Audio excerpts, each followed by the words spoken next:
Log on, tune in, find out. Another good idea from Cambridge. I think that I would have a difficult time, because even in the literature there's some discussion about what is a story. But let's begin with that question, because if we don't know what storytelling is, then we can't do it, can we? I hope you're going to see this. I'm going to try to put it up here. I thought it might help us if we could have a little bit of visualization here. So the first thing I'm going to do is to tell you that storytelling is an art form. That means it's an art form like a painting, like dance, like music. It's an art form. It is not a new art form. It is the oldest art form that we know. The oldest art form. And people have told stories before they could write, before they could make movies. They told stories. And in looking at what storytelling actually is, I'm going to read to you, and I don't like necessarily reading, but I'm going to read you what the National Storytelling Network in the United States says. This is what we think storytelling is, and I'm going to talk to you a minute about that. Storytelling is the art of using language, vocabulary, and physical movements and gestures to reveal the elements and the images of stories to a specific, listen to this word, live audience. It is a central, unique aspect of storytelling is the reliance on the audience to develop specific visual imagery and detail to complete and co-create the story. So the first thing I'm going to tell you is that storytelling is oral. Something up here that says storytelling is oral. That means you have to talk it.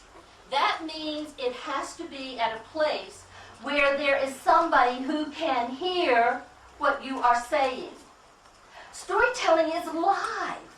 Storytelling isn't something that's in a box. It isn't something that we put on a wall. It's something that we do together. So when I was asking you to think of no story land, I used words and I used actions that said, this is what no story land was like. I didn't tell you to repeat and the people got quieter, but you see, you did. And the reason that you did is that's what storytelling is all about. It's a connection that I make with you, that any storyteller makes with the audience. Now, if I was standing up here talking like this and I was telling you, I'm going to tell you the story of what storytelling actually is, I'm not talking with you. Storytelling says, I create something in my head, I select some words orally, and I say, how will that mean you will have a picture? The same picture in your head. No one in here has the same picture of Storyland because it's your picture. And I'm not going to take your picture, but your picture is based upon what you have seen in the past. So when I say no Storyland, you may think of your village. You may think of a place that you have been. But it's a place that you and I co-create. So I don't tell you a story. We work together to create a story orally. And this is what makes oral storytelling so different. You heard the previous speaker talk to you about what storytelling was in a written form. And I'm going to just thank you so much for him saying that, because there is a lot of controversy that says storytelling is what you write. And so if you want to know about storytelling, then you have to write something. You know what? You write it in your head. That's where you write it. When you are dependent upon writing, did you see me have to come and get a pen? I had to have something to write with. I had to have emblems that you would understand.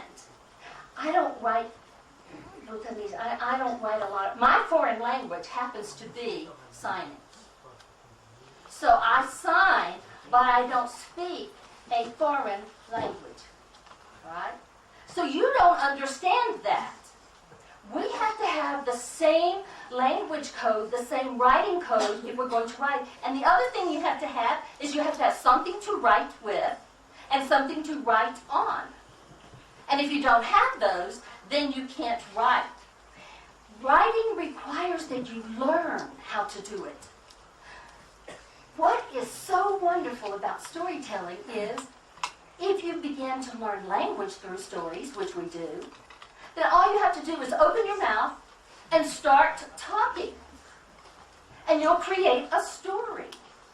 You'll learn language, you'll create a story, but you don't have to think about, am I writing the right letter? Because it's spontaneous and it's natural. And writing is much, much more difficult. We're going to introduce a third way that we learn. In other words, we're going to electronic media. So another way of doing a story might be that you use electronic media, and he introduced that to you and said in the forms of movies. But you know what? If you've got electronic, how many of you have an iPod? How many of you have a cell phone? How many of you text message? How many of you have a computer? You see? So we're beginning to move in this age of electronic media, which is good. And I want to encourage you in it. But let me show you something that is really interesting. Between 60 and 80% of what you communicate is oral. That means you're talking it. Between 10 to 20% of what you communicate is in writing. And electronically, we're not sure it's running anywhere from 0 to 10%. But you know, if you don't have electricity, then you can't use the electronic media. It's for free. And maybe that's why we take it for granted. And maybe we don't even think about storytellers. I know we have some experienced storytellers over here. And what a wonderful gift they have. And they have built that for us. But you know what? They're not the only storytellers. If you lifted your fingers in the air, you are a storyteller. You can't get through a day without telling a story.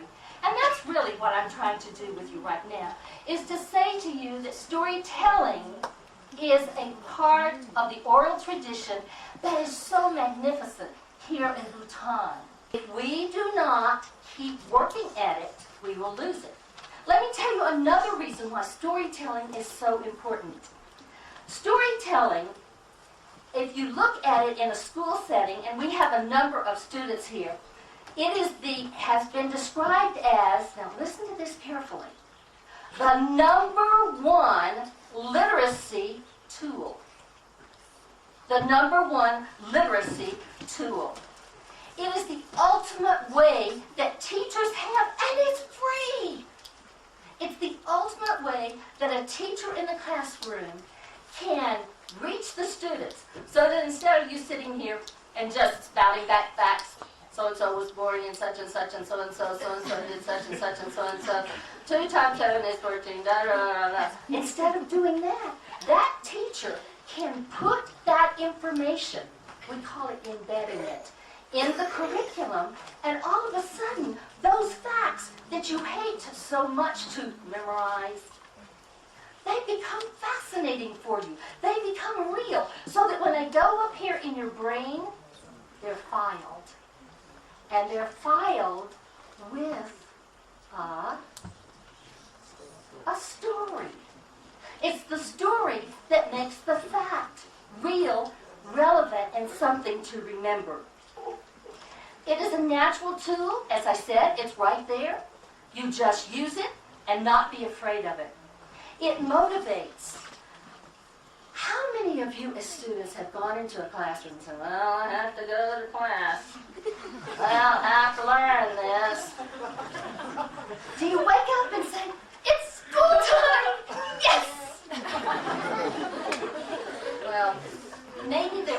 like that, but most of the days are not like that.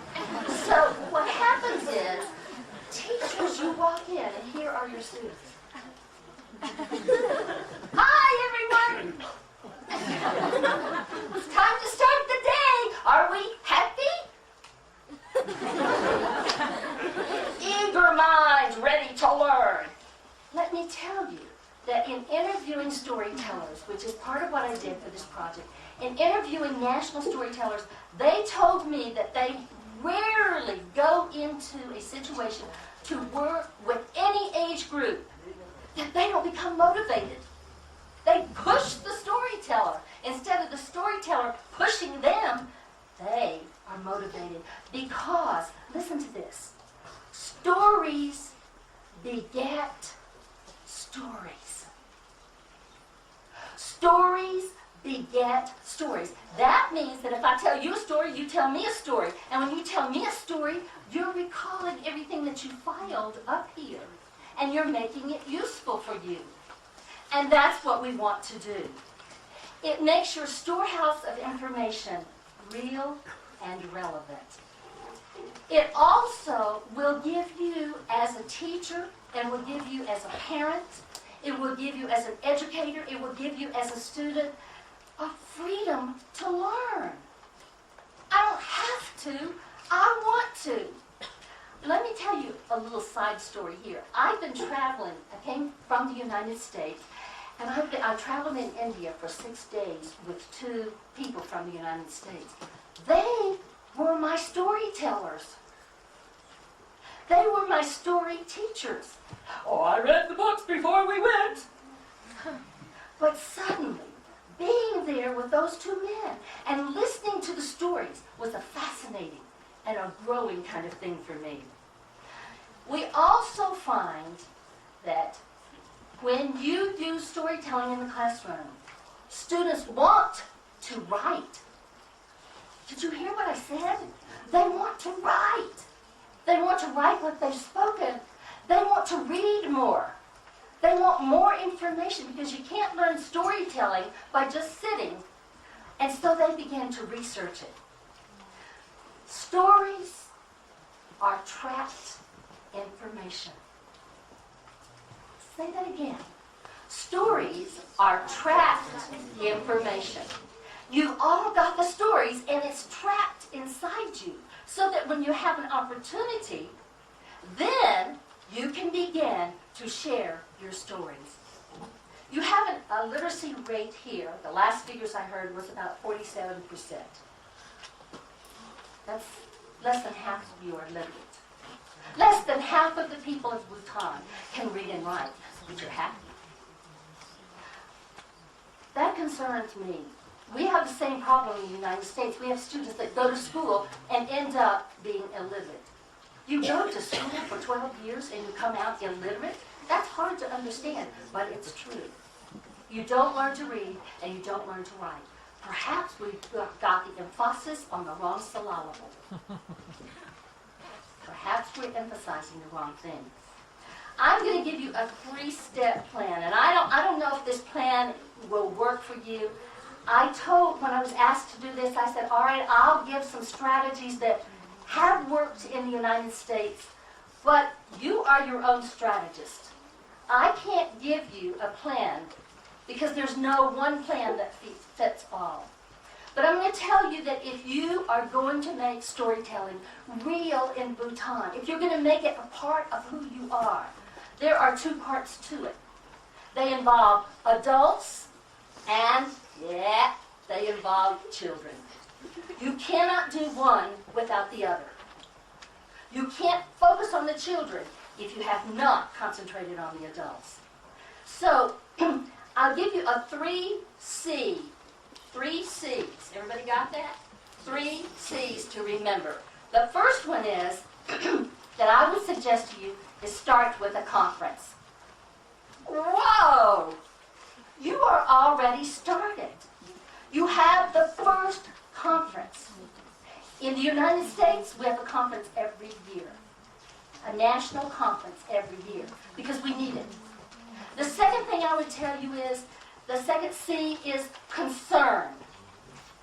You can have a great conference. Bye, everybody. We're going home. See ya. You have to be concerned about what can happen. You don't want to be in no-story land. That's not where you are. Your conference is saying we don't want to be in no-story land. Then say, I am concerned. And with concern comes action. Everybody got that? Because, oh, I'm so concerned about you. What are you going to do about it? I went to a conference. So you're going to have to do more than being concerned. You're going to have to, and this is the third C, connect. Connect. So, have a conference, which is what you're doing. Build your concern. Make it real. It should be hurting you right now. You should be saying, I want to know more. How do we do this? I want to get started into this. And then the second thing is connect. Okay, adults, I'm going to start with you. You have a responsibility on your shoulders. This is the sign for responsibility. The responsibility is that you better identify who you are. You better identify your storytellers. I asked some people, I said, do you have a list of your storytellers, Bhutanese storytellers? We're getting it. How can you start if you don't know who you've got? So start with your membership. Start with identifying those storytellers that you know, those story people that want to be storytellers, and those people that want to be involved with storytelling. And it takes all three if you're going to do this. I would say to you, you are so gifted in that at this point, my indication from your government officials are, we're willing to take some responsibility. Don't let them go. Go talk to them. Take that responsibility as adults. If you don't, these kids cannot. So you will fail your children. If you do not start identifying who you are, identify the actions that you want to happen. Identify some plans that you want to see happen. Present some workshops in and around. Don't just stop here. Present some workshops. Go to those workshops. Go online. There are some programs online. Don't leave here tomorrow without saying, we're doing this next year. We're going to have Storytelling Conference number 2. Plan it ahead. Then begin to look at publications. Make your own publications. There's a publication coming out of this conference. It's the first one. You're going to need some more. Dr. Sobel and I have served for 7 years on the National Storytelling Network board as a part of what's called storytelling in higher education.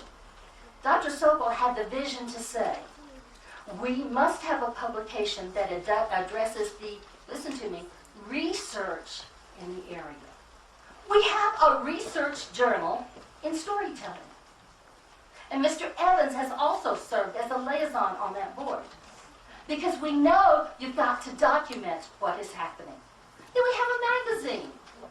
And the magazine has stories about what you're doing at your school, who's doing what. Steve and I came to Bhutan, and there was a whole write-up in that issue. So that keeps people connected. Where's your website? You have skilled people here that can put up a website to provide information. Plan a festival. You don't have to have a big festival, but plan a festival. And you may want to look at some places to get money. The way I met Bhutan was through a grant program through the National Storytelling Network. And what we do in the National Storytelling Network is that we give grants. The reason that this project came about was because Mr. Evans received a Brimstone grant. That was a start. It was a little start, but it was a start. So, have some grants. Entice people with some money. And if you do, they will try. But now, you know who's really important? They're seated on the floor. They're seated back here in the areas, and they're called children. I work with children as young as 6 months in storytelling. And I work with seniors as old as 92. And it's a great joy to work with all of them. In the United States, we have an organization through the National Storytelling Network, which is one of these, and it's called the Youth Educator Storytellers. And what we do in that organization is that we bring in storytellers, story teachers, story writers, and we plan programs for children. One of those programs is called the National Youth Storytelling Showcase. And we have a competition. And in that competition, we ask students to submit a DVD. And I brought 3 DVDs with me, and I would be glad to leave them. I wasn't sure whether they would show or not. But these are DVDs of the winners of the National Youth Storytelling Showcase. And I would love to have shown these to you. One of these young ladies was from Florida. She was a young woman, and I want to tell her story real quickly. She was from a divided home, and her dad was not very nice. And she found who she was and what she wanted to do in storytelling. And she won the national championship in youth storytelling. A young lady from Miami, Florida. But it didn't stop there. 2 years ago, Chloe was invited to be the ambassador to China. And she traveled for 3 weeks in China, telling stories in the villages in China. And now, Chloe's goal, as she starts her senior year next year, is to be able to return to China to study. It can bring all sorts of wonderful things that can happen. I work with young people on my state level, and it's called the Florida Storytelling Association. And we choose 5 storytellers every year, and we take them to what's called a story camp. And they work with national storytellers and with us, and then they go on the big stage, and they perform in front of audiences of about 300 to 400. So it can be on the local level, and you can pull it to the national level. Our 5 tellers, youthful tellers in the state of Florida, travel to the festivals as representatives of youth storytelling. It's an exciting and wonderful thing to happen. So, how does all of this work? Well, I don't have a gift to give you other than to say I love it. I'm a storyteller lover, and I'm a storyteller teller. And it's very, very important that you are a lover of stories before you become a storyteller. Let me leave you with 2 thoughts. Once upon a time, there was a little girl, a very young child, and she, like all children, needed to hear stories. Lots and lots of stories. But she didn't have a storyteller to help her. Once there was a country called Bhutan. And that country became a country of stories. And the king was happy. And the people were happy. And the children were happy. Because they could tell stories. And you know how stories often end? And they lived.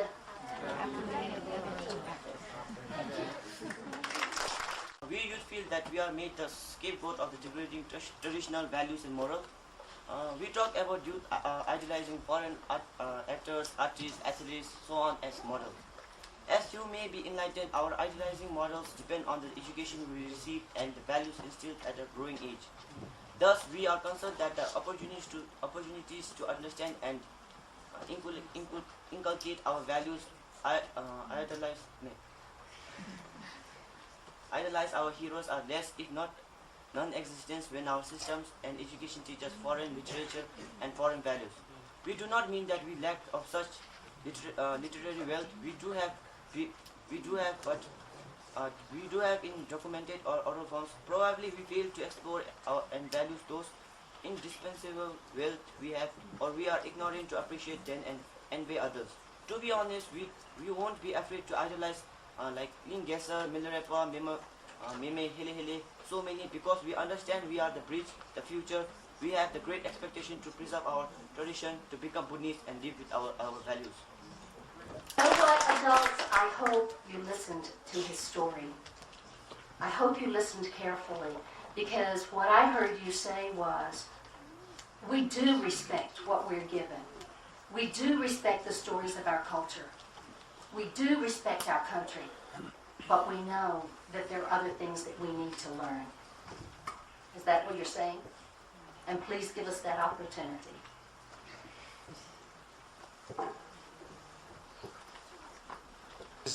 Also a question with grown-ups coming to storytelling who have not had an unbroken tradition. I think we all tell stories according to models. In other words, both youth, but youth especially, youth and adults, but youth especially, imitate people that we've seen do things well. And so I would really encourage you to sit at the feet of people like the woman over there from Paro and the man from eastern Bhutan, the people who tell stories in the traditional way, because they are grounded in a really full whole body, whole community tradition. That is so important. In America, you see many young storytellers who are imitating more of a superficial model of storytelling. And that means people who are reciting stories learned from books, or reciting stories learned from videotapes. But the stories that they're learned from your elders are really the powerful, grounded, full-body experiences of storytelling. So don't let that get away, because you got it. It's here. It really. I mean, I heard Mr. Ling Chen say that it's threatened, and that may be true, but you're still got it close by enough to learn it, and that's a real important model not to lose. So a variety of kinds of somewhere you are at this point. But know that there are other stories. You know what? You gave us a personal story. And I would encourage you to put down the paper and talk from your heart. Because the stories are where? At your fingertips. They're personal stories sometimes. I'm Toki Zamo, and I'm a staff here at the CBS. I'm a researcher. And today, for the morning narration session, we have three speakers. One is Meme Tshewang Dargay, he's from Bumthang. And then we have Ap Tshewang Dargay, who's from Mongar. And on the left is Mr. Nawang Tunso, he's from Chimgam. So to start off, we have first Meme Tshewang Dargay. He's a farmer by profession, and he's a very popular storyteller back in his village. And he tells me that his storytelling skills were handed over to him by his parents and grandparents, who were in fact good storytellers of their time. And besides his parents and grandparents, there was a Tibetan Lama who had helped him to view stories not only as a medium for entertainment, but also as spiritual and emotional fibers connecting lives with resonant truths, no matter how funny, mysterious, mythical the story. So the current story, titled Bu Ma Nyen Tashi, if I was to translate it in English, it means the guy who never listens. It's one of his favorites. So with this, I pass on the mic to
Bu Ma Nyen Tashi